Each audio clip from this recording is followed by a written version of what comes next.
আচ্ছা, আপনার যে ক্যান্সার ধরা হওয়ার পরে আপনি যে চিকিৎসা করেছিলেন অ্যালোপ্যাথিকে, আপনার কত টাকা চিকিৎসা খরচ হয়েছিল? 5 লাখ 6 লাখ। বিশেষ করে আমার সাথে MBBS doctor, DSMS doctor, BSMS ডাক্তাররা আছেন, গণস্বাস্থ্য অভিনেতা, এবং আমরা সবাই সহযোদ্ধা হিসাবে নিয়ে কাজ করে আমরা যে সফলতা পেয়েছি তার একটু প্রমাণ আপনাদের সামনে তুলে ধরছি। ভাইজান, আপনার নাম? লিটন দাস। লিটন দাস। আপনার পিতার নাম? বলেন। বলাই দাস। আপনার ওয়াইফের মায়ের নাম? সরস্বতী দাস। সরস্বতী দাস। আপনার ওয়াইফের নাম? ওয়াইফ নাই, বিয়ে করেন নাই? আচ্ছা আচ্ছা। আপনার বাসা কোথায়? সায়দাবাদ, সায়দাবাদ, পুরান ঢাকা, পুলিশ পাড়ির পেছনে। কিভাবে কোথায় চিকিৎসায় যান, কিভাবে চিকিৎসা আপনার এই রোগ ধরা পড়ে, এবং কোথায় কোথায় চিকিৎসা করেছেন, এবং কিভাবে সুস্থ হয়েছেন একটু দেশবাসীর উদ্দেশ্যে বলেন। প্রথমে আমার 2-2.5 বছর আগে ক্যান্সার ধরা পড়ে, লাং ক্যান্সার।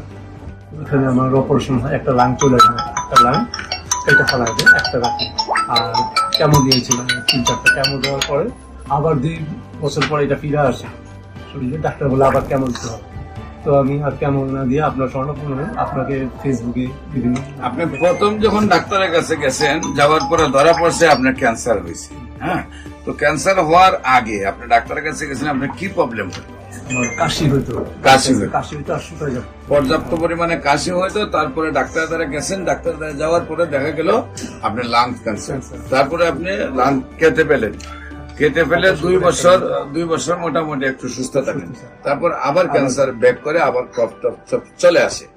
সম্মানিত দেশবাসী, প্রত্যেকটা ক্যান্সারে কেমোথেরাপি, রেডিওথেরাপি বা অপারেশন করার পরে কিছুদিন ভালো থাকে, আবার রিটার্ন ব্যাক করে। তারপরে আবার অপারেশন, আবার কেমোথেরাপি, আবার রেডিওথেরাপি দেওয়ার পরে আবার কিছুদিন ভালো থাকে, তারপরে আর চিকিৎসায় ধরে না, একসময় মৃত্যুর মুখে ঢেলে পড়ে। সবাইকে আমাদের অফিস ভিজিট করার আমন্ত্রণ জানিয়ে যে কোনো প্রয়োজনে স্ক্রিনে দেওয়া নম্বরে যোগাযোগ করার জন্য আহ্বান জানিয়ে শেষ করছি। সবাইকে ধন্যবাদ। আসসালামু আলাইকুম ওয়া রাহমাতুল্লাহি ওয়া বারাকাতুহু।